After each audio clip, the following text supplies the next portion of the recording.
नमस्कार साथियों, स्वागत है आपका ब्राइट एग्रो क्लासेज के ऑनलाइन प्लेटफॉर्म पर। दोस्तों, हम बात करने वाले हैं आपके प्रॉब्लमेटिक सॉइल की और प्रॉब्लमेटिक सॉइल में आज हमारी 5वीं क्लास रहने वाली है जिस पे हम चर्चा करने वाले हैं। ठीक है, 5वीं क्लास में इससे पहले की जो क्लासेज है उसमें हमने सबसे पहले क्वालिटी की, हेल्थ की, इनकी बातें की थी। उसके बाद में हम थोड़ा सा जो है ये आपके फैक्टर्स है इनकी बातें करने लगे थे। ठीक है, अब हम क्या करेंगे, अब हम एक्चुअल में जो आपका टॉपिक है उनकी चर्चा करेंगे और उन चर्चाओं में हम शामिल करेंगे कि आज सबसे पहले साल्ट अफेक्टेड जो सॉइल है उसका किस प्रकार से मैनेजमेंट करेंगे, उसका किस प्रकार से रिक्लेमेशन करेंगे। रिक्लेमेशन का मतलब होता है सुधार करना। ठीक है भाई, हमारी मिट्टियां खराब तो हो गई, ये बात तो हमें समझ में आ गई। ठीक है, उनमें साल्ट बढ़ गया, उनमें एसिड बढ़ गया, या मान लो उसमें एल्केलाइन नेचर अधिक हो गया, सोडिक कंडीशन हो गई, ये तो हमें पता है। लेकिन उनमें सुधार किस प्रकार किया जाए, उनका मैनेजमेंट किस प्रकार किया जाए, रिक्लेमेशन किस प्रकार किया जाए, ये चीजें हमारे लिए क्या हो जाती है, इंपॉर्टेंट हो जाती है। आई बात समझ में? तो पहले तो ये समझो कि साल्ट अफेक्टेड सॉइल हम कहेंगे किसको। ठीक है, साल्ट अफेक्टेड सॉइल हम कहेंगे किसको।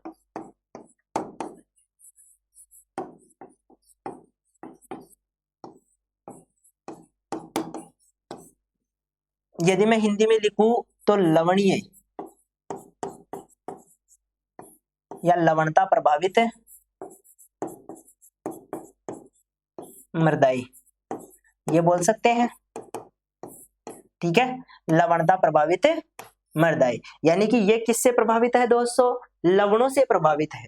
ठीक है, अब लवणों में क्या क्या होते हैं, तो अलग अलग प्रकार की चीजें होती है। इनको हम क्या करते हैं, थोड़ा डिवाइड कर देते हैं, फिर चीजें ज्यादा सही ढंग से समझ में आएगी। देखो, लवणीय मिट्टी को यदि हम बेसिकली समझना चाहे तो इनका पीएच मान जो होता है आपके 7 से ज्यादा होता है। पहली बात तो यही है। ठीक है, पहली बात तो यही है। दूसरी बात, इनमें जो साल्ट होते हैं, लवण होते हैं, उनका एक्यूमुलेशन ज्यादा होता है, यानी कि वो जो है जमाव हो जाता है। लवणों का क्या हो जाता है, जमाव हो जाता है। ठीक है, यानी कि लवण आकर क्या हो जाते हैं, जमा हो जाते हैं। ये चीज देखने को मिलती है। ठीक है, अब आगे बढ़ते हैं। इनको हम क्या कर लेते हैं, इनको हम थोड़ा डिवाइड कर लेते हैं और मुख्य रूप से इनको 3 भागों में बांट लेते हैं। ठीक है, कितने भागों में दोस्तों, 3 भागों में बांट लेते हैं। एक हो जाता है आपके सेलाइन सॉइल, जिनको हम एक्चुअल में लवणीय सॉइल कहते हैं। ठीक है, एक्चुअल में लवणीय सॉइल हम इसी को कहते हैं। दूसरा हो गया एल्केलाइन सॉइल। ठीक है, इनको हम हिंदी में बोलते हैं क्षारीय मृदाई। ठीक है, तीसरी होती है सेलाइन एल्केलाइन सॉइल। सेलाइन एल्केलाइन।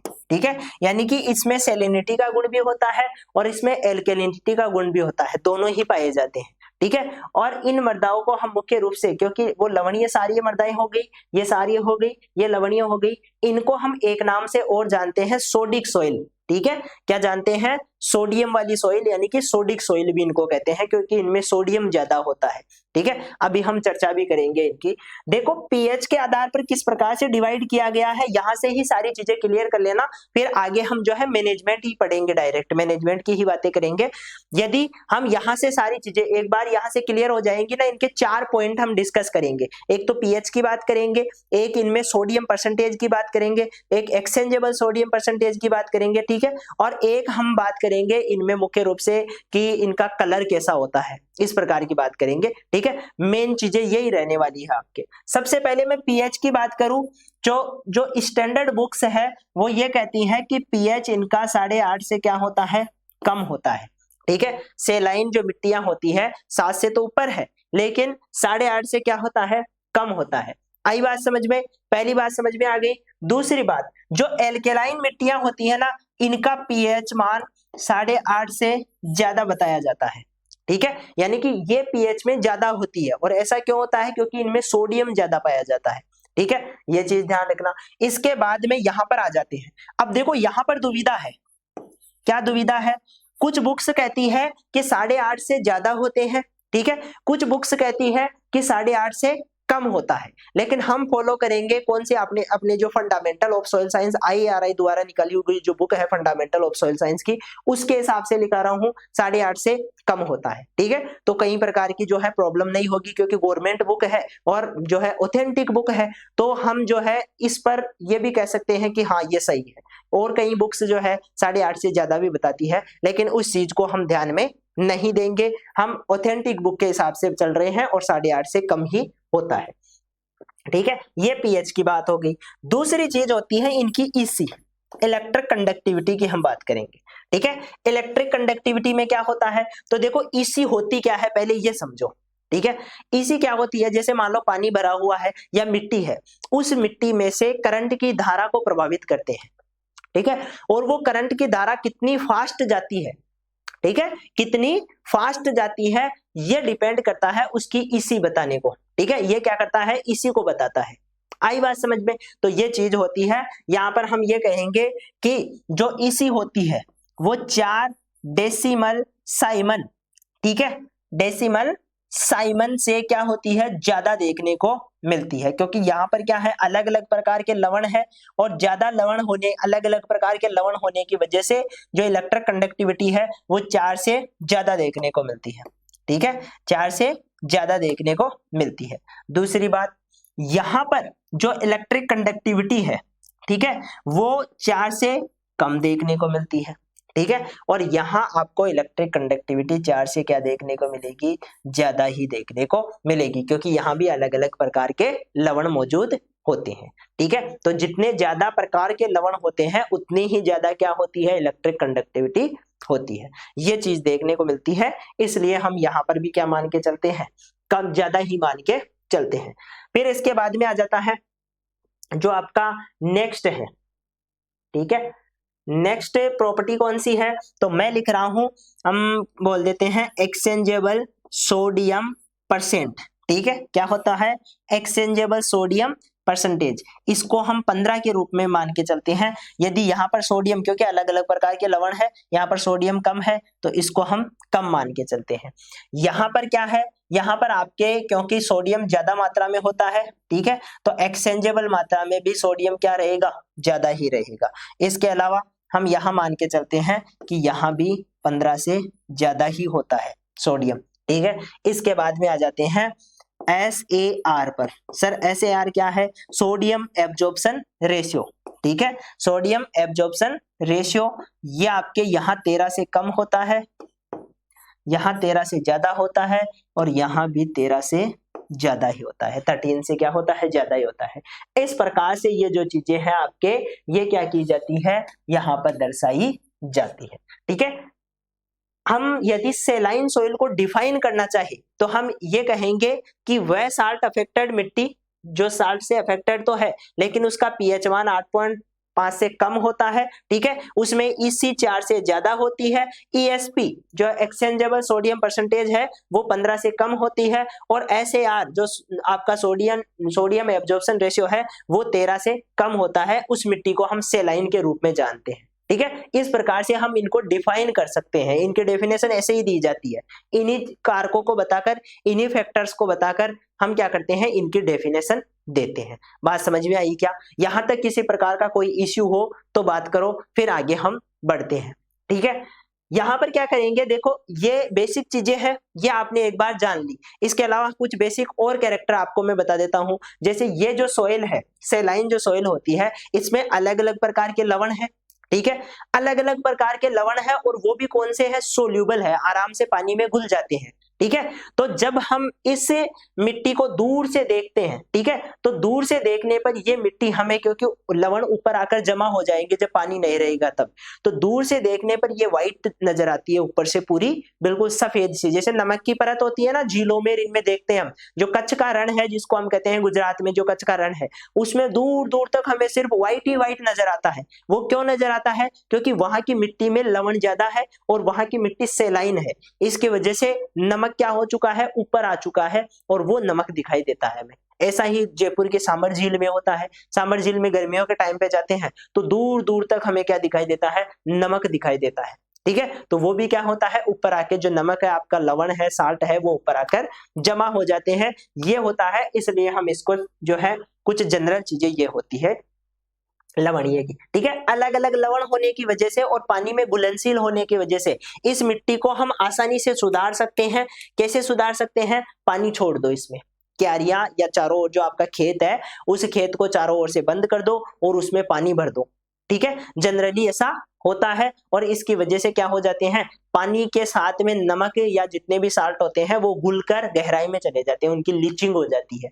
ठीक है, और लीचिंग हो जाएगी तो फिर ऊपर पानी जो है पानी, ये साल्ट बचेगा नहीं, तो अगली बार हम फसल प्रोडक्शन आसानी से कर सकते हैं। ये चीज देखने को हमें मिलती है और ये तो जनरली जो है हमारे गांव का ही कहानी है। ठीक है, हमारे गांव में भी ऐसा ही होता है कि हमारे जो, क्योंकि हम भाई बारिश का जो सीजन होता है उसमें हमारे जो कुएं के पास वाले खेत है जिनमें हम बारिश का टाइम पर तो खेती करते नहीं है, क्योंकि उनमें हम पानी भर देते हैं उस टाइम पे। ठीक है, और जो सर्दियों वाला टाइम होता है उस टाइम पे हम वहां पे जौ और गेहूं लगाते हैं। ठीक है, तो वहां पर जो है सर्दियों के टाइम पे वहां पर खेती कर लेते हैं और जो दूर वाले खेत है जहां पर पानी की अवेलेबिलिटी नहीं है वहां पर हम बारिश के पानी के आधार पर ही खेती करते हैं, जो हम बारानी खेती जिसको हम कहते हैं, वो खेती जिसमें हम बाजरा लगा देते हैं, गंवार लगा देते हैं। ठीक है, इसके अलावा जो जवार होती है वो लगा देते हैं, ये लगाते हैं नॉर्मली। ठीक है, लेकिन जो कुएं के पास वाले खेत है ना, जिनमें सर्दियों में हम सिंचाई कर सकते हैं, उन पास वाले खेतों में बारिश के टाइम पे उनको छोड़ दिया जाता है खुला। ठीक है, जैसे ही बारिश आएगी उनमें पानी भर जाता है, पानी भरने के बाद में धीरे धीरे जो है नमक की लीचिंग होती रहती है, नमक बाहर चला जाता है। ठीक है, और फिर अगले सीजन में जो बारिश के बाद में सर्दियों वाला सीजन आएगा उसमें हम जौ और गेहूं लगाते हैं। तो ये वाली लीचिंग की जो प्रोसेस है वो तो हम भी करते हैं। ठीक है, तो ये देखने को हमें मिलती है और इसी से इसका जो है आपको सबसे बेस्ट उपाय यही होता है कि ऐसे सुधार दो इसको। बाकी बेसिक चीजें भी होती है, जैसे हम इसमें जो है आपके ऑर्गेनिक मैटर ऐड कर सकते हैं, उससे भी मिट्टी में सुधार होता है। जो फसलें हैं वो ऐसी लगाएंगे जो ज्यादा से ज्यादा लवणों को सहन कर पाए, जैसे जौ हो गया, जैसे आपका राइस हो गया, जैसे चुकंदर हो गया, जैसे गेहूं हो गया, ये क्या कर लेते हैं, आसानी से सहन कर लेते हैं। ठीक है, इसके अलावा और क्या कर सकते हैं, तो फर्टिलाइजर हम ऐसे यूज में लेंगे जो कि क्या कर पाए, लवणता को कम करे, या जिनमें एसिडिटी हो, जिन जो एसिडिक नेचर के हो उनका हम यहाँ इस्तेमाल कर सकते हैं। ठीक है, तो ये बेसिक चीजें हैं जो हम मैनेजमेंट में ध्यान रखते हैं। तो सबसे पहले आज हम इन्हीं की बात हम करने वाले हैं। ठीक है, सबसे पहले किन की बात करेंगे, सेलाइन की ही हम बात करेंगे। तो कहां तक चीजें आपको समझ में आ गई, किसी प्रकार की कोई प्रॉब्लम हो तो कमेंट करके बता दो, बाकी फिर आगे चलते हैं। ठीक है, यहां तक सारी चीजें समझ में आ गई, एक बार कमेंट करके बोल दो, फिर आगे चलते हैं। ठीक है, अब देखो इसमें जो है आपने एक शब्द सुना होगा, रिक्लेमेशन लिखा हुआ आता है आपके, मृदा सुधार। ठीक है, मृदा में क्या करना, सुधार करना। तो सुधार का सीधा सीधा मतलब यही होता है कि ये जो यहाँ पर नमक है, यहाँ पर जो है सोडियम की मात्रा ज्यादा है, ठीक है, यहाँ पर सोडियम प्लस नमक दोनों चीजें हैं, तो इनको हम रिमूव कैसे करें। ठीक है, इनको मिट्टी से हम बाहर कैसे निकालें, क्योंकि मिट्टी में रहेंगे तब तक तो ये क्या नहीं करने देंगे, हमें फसलें नहीं उगाने देंगे, सही ढंग से प्रोडक्शन नहीं लेने देंगे। तो हमें क्या करना है, हमें इनको रिमूव करना है। तो इनका उपाय तो हमें पता चल गया, पानी भर दो, रिमूव हो जाएंगे। इनमें अलग करते हैं, इसमें क्या करते हैं, इसमें हम ये कहते हैं कि जिप्सम का उपयोग करते हैं। किसका उपयोग करते हैं, जिप्सम का उपयोग करते हैं। जिप्सम क्या करती है, तो जिप्सम जो है आपके सोडियम को कले के जो, क्योंकि कले के ऊपर चिपक जाता है सोडियम, ठीक है, तो वहां से रिमूव कर देती है। ये जिप्सम में कैल्शियम होता है और कैल्शियम क्या करता है, सोडियम को वहां से भगा देता है। ठीक है, इस प्रकार की प्रक्रिया होती है जिसकी वजह से सुधारने में यह इस्तेमाल किया जाता है। जो सेलाइन एल्केलाइन होती है उसमें दोनों मेथड काम में लेते हैं। ठीक है, इसमें जिप्सम भी डाल लेते हैं और इसमें जो लीचिंग भी कर लेते हैं, दोनों चीजें ही काम में लेते हैं, दोनों के मेथड यहाँ पर इस्तेमाल किए जाते हैं। ठीक है, तो दोनों ये जो है आपकी ये वाली और ये वाली, ये दोनों ही इंपॉर्टेंट है मेनली, बाकी वो तो तीसरा बीच वाला होम है। ठीक है, ये तो क्या है, बीच वाला है, ना तो इधर का है ना इधर का है, बीच वाला है, ये उस हिसाब से है ये। तो ये बातें आपको ध्यान रखनी है। अब मैं जो है एक तरफ से सारी चीजें स्टार्ट करता हूं। सेलाइन के बारे में सबसे पहले पढ़ेंगे क्योंकि ये टॉपिक आपके 2 क्लास में कंप्लीट होगा। कितने क्लास में, 2 क्लास में। आज हम सेलाइन की बात करेंगे, कल हम एल्केलाइन की बात करेंगे। ठीक है, फिर आपके जो है ये टॉपिक कंप्लीट हो जाएगा। जो टॉपिक का नाम है वो है कि reclamation and management of salt affected soil. तो सबसे पहले हमने साल्ट अफेक्टेड सॉइल को बांट लिया कौन कौन सी होती है, उसके बाद में एक एक करके इनके बारे में पढ़ेंगे। ठीक है, यहां से स्टार्ट करते हैं। सबसे पहले लवण प्रभावित जो मिट्टियां हैं, साल्ट अफेक्टेड जो सॉइल है, वो पहली बात तो बनती कहाँ है, तो शुष्क एरिया में और अर्ध शुष्क एरिया में। क्यों बनती है, क्योंकि राजस्थानी हो आप तो आपको पता होगा कि राजस्थान में बारिश होती है, बारिश होने के बाद में उतना ही जल्दी पानी सूखता भी है क्योंकि यहाँ पर धूप बहुत तेज गिरती है। ठीक है, और जैसे ही पानी आएगा वापस उड़ेगा तो पानी तो उड़ के चला जाएगा, लेकिन लवणों को मिट्टी की ऊपर वाली सतह पर छोड़ जाएगा। ठीक है, तो इससे लवणों की जो मिट्टी होती है उसका निर्माण होता है।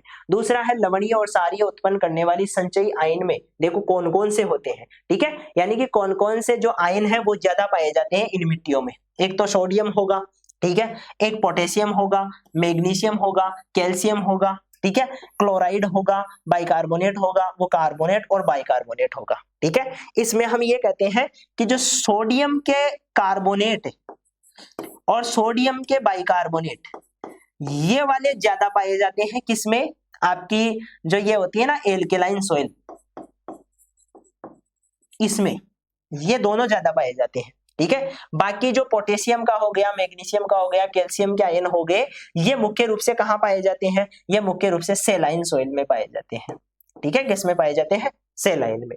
लवण प्रभावित मिट्टियों को मुख्य रूप से दो श्रेणियों में वर्गीकृत किया जाता है। यहाँ पर सेलाइन और सोडिक ही दे रखा है, लेकिन हम क्या करेंगे एक तीसरी कैटेगरी और पढ़ेंगे। ठीक है, इन्होंने तो मुख्य रूप से दो ही कह रखा है, लेकिन हम तीसरी कैटेगरी और पढ़ेंगे और वो होगी आपके एल्केलाइन सेलाइन या सेलाइन एल्केलाइन जिसको हम कहते हैं। ठीक है, सोडिक उसी को कहते हैं, एल्केलाइन सोल को ही सोडिक बोलते हैं, तो ये बात ध्यान रखना। सबसे पहले आ जाता है लवणीय मिट्टी। अब देखो डेफिनेशन कैसे लिखी जाती है, तो डेफिनेशन में हम ये कहते हैं कि जो ईसी होती है, ठीक है, इसको इलेक्ट्रिक कंडक्टिविटी हम कहते हैं। ठीक है, इसको हम क्या बोलते हैं, इलेक्ट्रिक कंडक्टिविटी। डायरेक्ट आप यहां पर ईसी ही लिख लेना।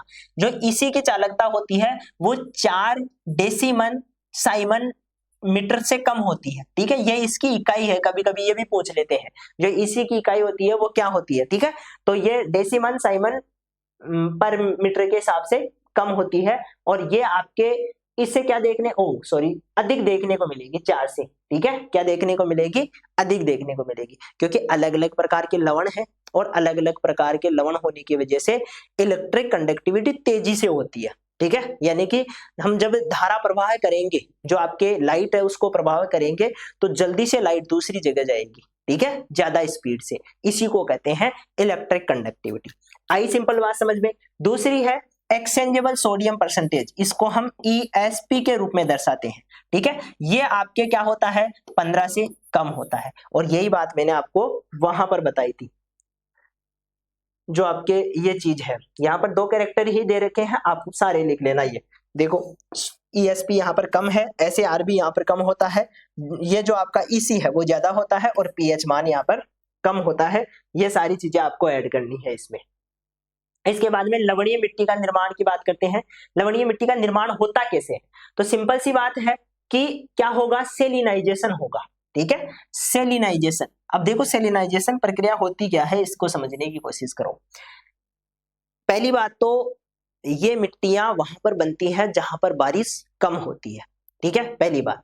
दूसरी बात, ये मिट्टियां वहां पर भी बनती है जहां पर जो रॉक्स होती है वो सेलाइन नेचर की होती है, उसमें पहले से ही नमक मौजूद होता है। ठीक है, तो वो नमक क्या होता है, पानी में घुल जाता है। पानी में घुलने के बाद में उसका वाष्पीकरण हो जाता है, जो नमक वो पानी है वो तो उड़ जाता है और नमक ऊपर वाली सतह पर आ जाता है। जैसे मान के चलो ये आपकी मिट्टी है, ठीक है, और इस मिट्टी में यहाँ तक जो है नमक भरे हुए हैं, चारों ओर क्या है, जो आपके लवण है ये भरे हुए हैं। अब एक टाइम पर इसमें बारिश हुई, ठीक है, बारिश हो गई।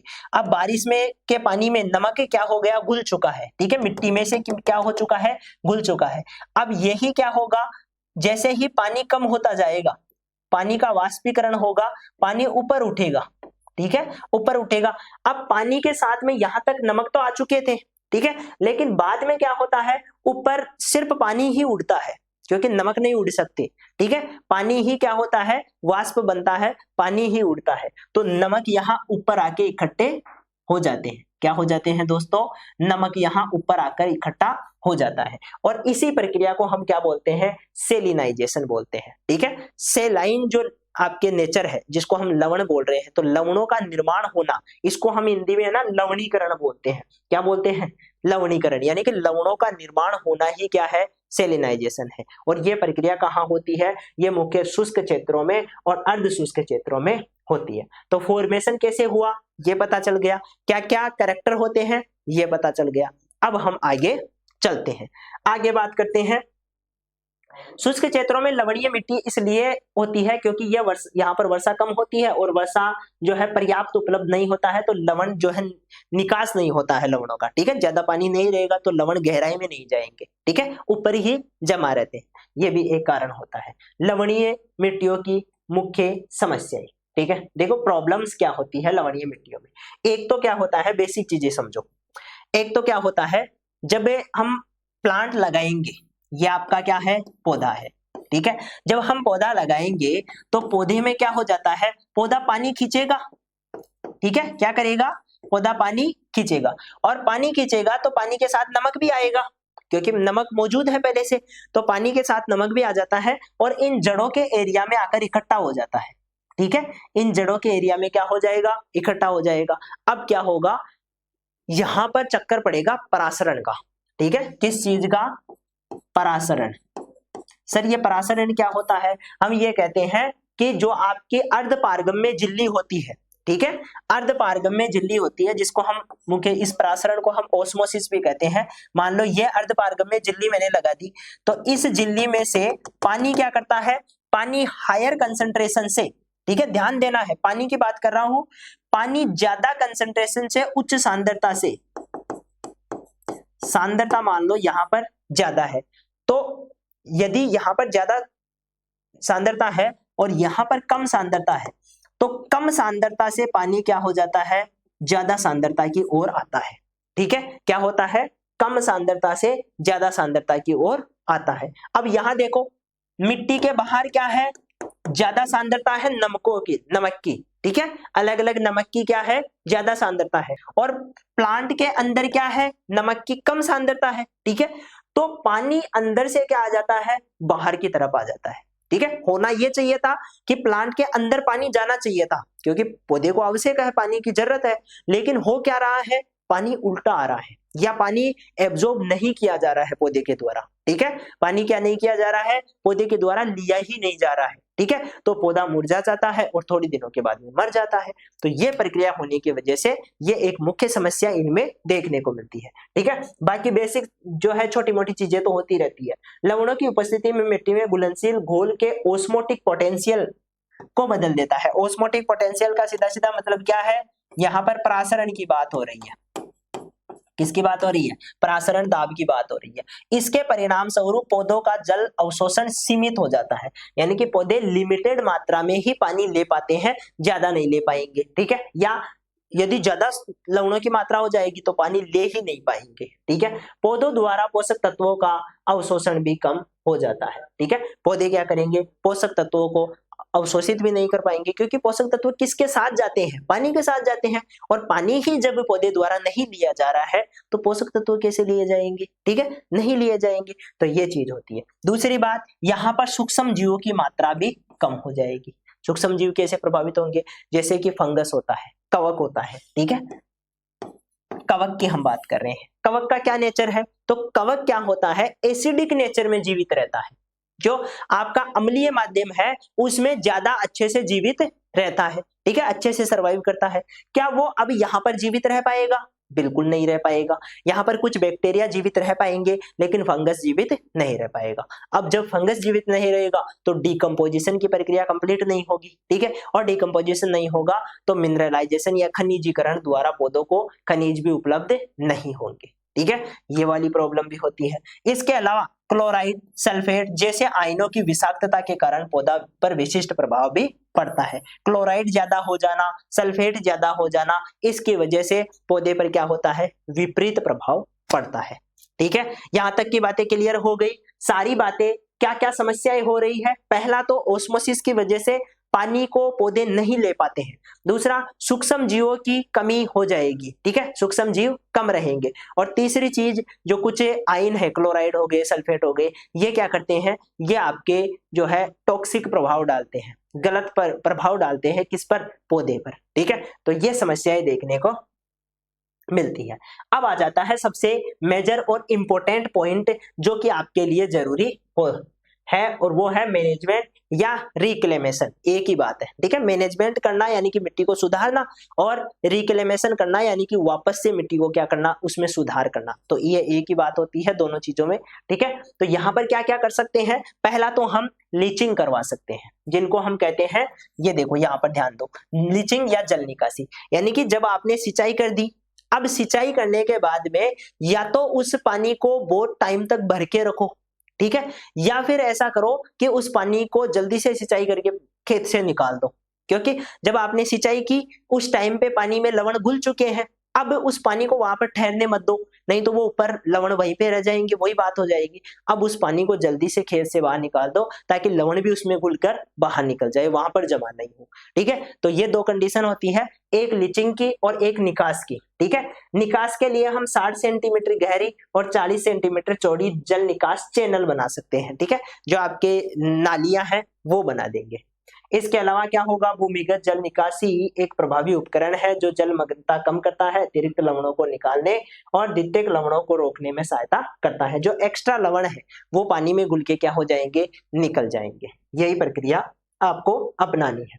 दूसरा, सिंचाई में क्या करेंगे, तो सिंचाई में कभी भी फ्लडिंग मेथड काम में नहीं लेंगे, क्योंकि हम जो पानी भर देते हैं ना, उस पानी में तो क्या होता है, जो लवण है वो घुल जाते हैं, और कुछ टाइम के बाद में जब पानी उड़ जाएगा तो लवण मिट्टी के ऊपर आकर जमा हो जाएंगे, और वो तो दिक्कत करेगा। तो क्या कर सकते हैं, हमें क्या करना है, फरो का इस्तेमाल करना है। फरो का मतलब जो आपका ये होता है ना, जैसे मान लो ये खेत है, ठीक है, इस खेत को ऐसे फरों में बांट लो, क्यारियों में बांट लो, ठीक है। और इनमें जो है आपके, कभी आपने देखा होगा तो गन्ने में हम क्या करते हैं, फरो बनाते हैं, ठीक है, ऊपर तो गन्ना लगा देते हैं, बीच में से पानी को गुजारते हैं, ठीक है, तो वो क्या होता है, फरो होता है।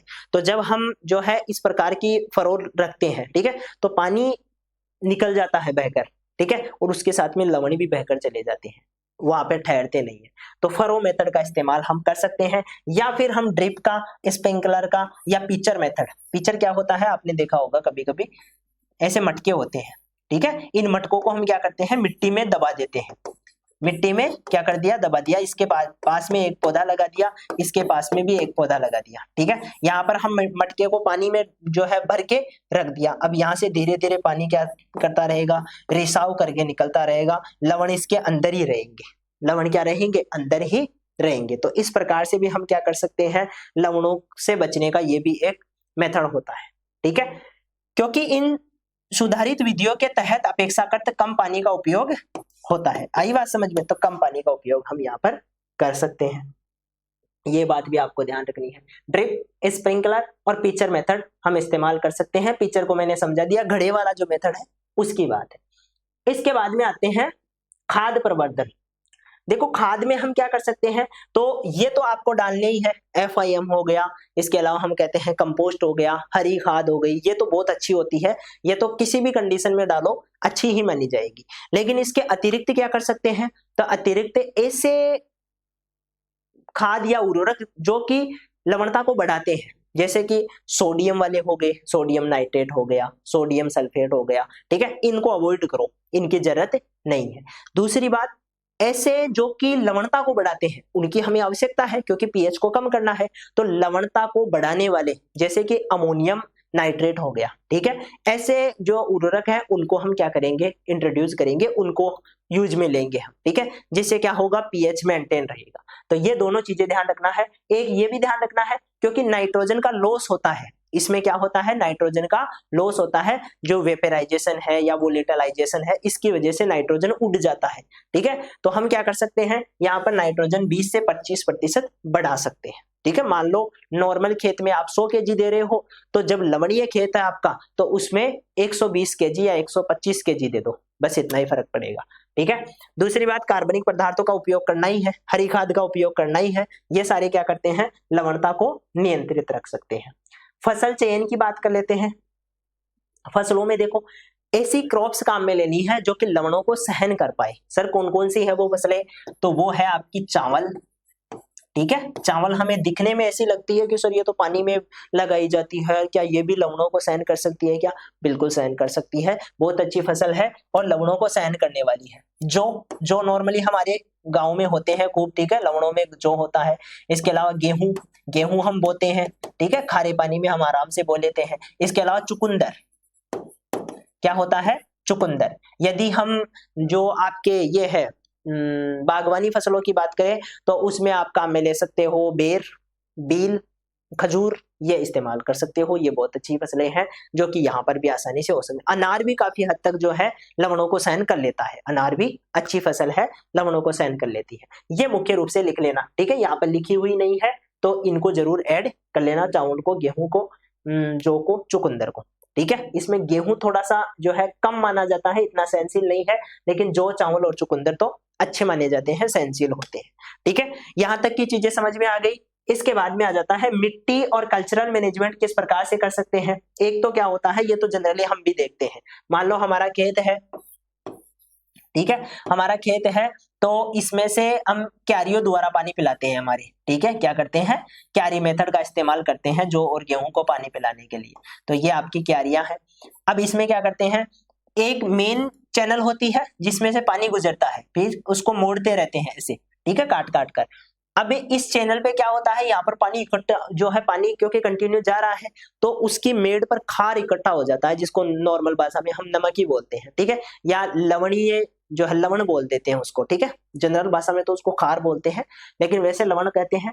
तो इसको है ना जो ऊपर से खुरच कर हम अलग कर लेते हैं, खुरच कर क्या कर लेते हैं उसको, क्योंकि ऊपर वाली लेयर पर ज्यादा जमा होता है ये, तो ऊपर वाली लेयर से नमक को जो है खुरच कर हम क्या कर देते हैं, अलग कर देते हैं। ये चीज भी अच्छी मानी जाती है, किसके लिए? आपके जो है कल्चरल मेथड के लिए, क्योंकि नमक हमने हटा दिया तो नमक का प्रभाव कम रहेगा मिट्टी में, हटाकर उसको दूसरी जगह डाल दो, ठीक है, खेत में मत डालो। तो ये चीज होती है। दूसरा, बीजों को ऊंची क्यारी या रेज पर केंद्र में न बोए, ठीक है, जैसा ऐसे होता है, इस चीज को भी समझने का प्रयास करना।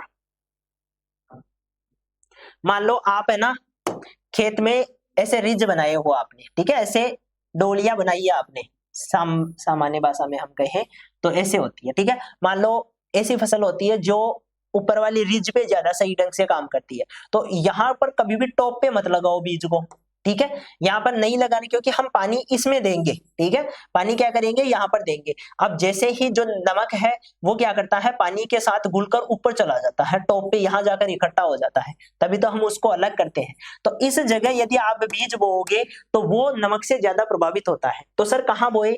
जहां पर आपका पानी का किनारा है, जहां तक आप क्यारी को भर रहे हो या रिज को भर रहे हो, वहां तक यहाँ पर बीज लगाओ, ठीक है। अब बीज यहाँ से बनेगा, ठीक है, बीज यहाँ से सही रहेगा, यहाँ पर जड़ों पर जो है ज्यादा प्रभाव नहीं आएगा, यहाँ पर बहुत ज्यादा प्रभाव आता है, ठीक है। तो यहाँ पर लगाकर आप क्या कर सकते हो, बच सकते हो नमक के प्रभाव से। इसके बाद में लवणीयता के स्थान पर लगाना, क्योंकि सबसे बड़ी लवणीयता वहां पर ऊपर केंद्र में होती है। बेहतर लवणीय नियंत्रण प्राप्त करने के लिए ढालदार बिस्तरों का उपयोग किया जाए और बीजों को ढालदार पक्ष में पानी की रेखा के ठीक ऊपर लगाए, ठीक है, जैसा मैंने समझाया आपको। दूसरा, वैकल्पिक फरो सिंचाई लाभकारी होती है। लवण को एक बीज पंक्ति से बाहर स्थानांतरित किया जा सकता है, ठीक है। यानी कि होता क्या है, ये जो फरो मेथड है आपका, ठीक है, जिसको हम रिज मेथड भी बोल रहे हैं, फरो बनाकर जो पानी निकालते हैं, ये अच्छा माना जाता है। दूसरा है चरणों के शुष्क मल्च का उपयोग मिट्टी की सतह से वाष्पीकरण को नियंत्रित। हाँ, कुछ ऐसा भी कर सकते हैं कि कई प्रकार के मल्च आने लगे हैं आजकल बाजार में, प्लास्टिक मल्च होती है, ठीक है, प्लास्टिक की छोटी सी पन्नी होती है, उसको लगा दो, उसकी वजह से वाष्पीकरण कम होगा। तो वाष्पीकरण कम होगा तो लवण ऊपर इकट्ठे भी कम होंगे, ठीक है, वो ज्यादा गहराई में जाएंगे, ऊपर इकट्ठे नहीं होंगे। तो इससे भी हम क्या कर सकते हैं, बच सकते हैं लवणों से, ठीक है। तो ये सारे मैनेजमेंट के कारण आपको समझ में आ गए। आगे फिर आपके सोडिक सोइल आ जाती है, सारे समझ में आ गए होंगे आपको। एक तो हम फर्टिलाइजर कैसे मेंटेन करेंगे, खाद कैसे डालेंगे, बीज कैसे लगाएंगे, फरो कौन सा मेथड, यानी कि वो आपका जो हम कहते हैं ना इरिगेशन के लिए कौन सा मेथड काम में लेंगे, इनका मैनेजमेंट करेंगे कैसे, ठीक है, पानी भर के हम क्या कर सकते हैं, लीचिंग करवा सकते हैं। तो ये जो 4-5 कारण है, ये अच्छे मैनेजमेंट के कारण है, इनको आप जरूर लिख के आओगे, इनको जरूर ऐड करके आओगे और लिखने का मेथड वही है जो यहाँ पर नोट्स में दे रखा है ना, वही मेथड आपको फॉलो करना है। सिंपल मेथड है। सबसे पहले हम हेडिंग डालते हैं, थोड़ा सा लवणीय के बारे में बताते हैं कि लवणीय मिट्टी है क्या। उसके बाद में हम क्या करते हैं, डायरेक्ट, क्योंकि मैनेजमेंट पूछ रहा है तो डायरेक्ट हम मैनेजमेंट की बात करेंगे। ठीक है, तो ये चीजें हैं। मैनेजमेंट पे चारों पांचों पॉइंट लिख के आने हैं कि लीचिंग कैसे करवानी है, सिंचाई का मेथड कौन सा काम में लेना है, फसलें कौन कौन सी काम में लेनी है। इसके अलावा हम लिखेंगे कि जो आपके ये है, जिसको हम कह रहे हैं मुख्य रूप से, फरो तो हो ही गया, हाँ ये फर्टिलाइजर का भी ध्यान रखना, फर्टिलाइजर किस प्रकार से काम में लेने हैं। यहाँ पर आपका सारा क्लियर हो जाता है। यदि कोई आपका क्वेश्चन हो, कोई डाउट हो तो पूछ सकते हैं। सोडिक सॉइल की हम अगली क्लास में बात करेंगे। ठीक है, किसी प्रकार की कोई प्रॉब्लम हो तो बात करो, बाकी फिर वाइंड अप करते हैं। ठीक है, तो मेरे हिसाब से कोई प्रॉब्लम नहीं है, तो अब हम मिलेंगे नेक्स्ट क्लास में। तब तक के लिए धन्यवाद।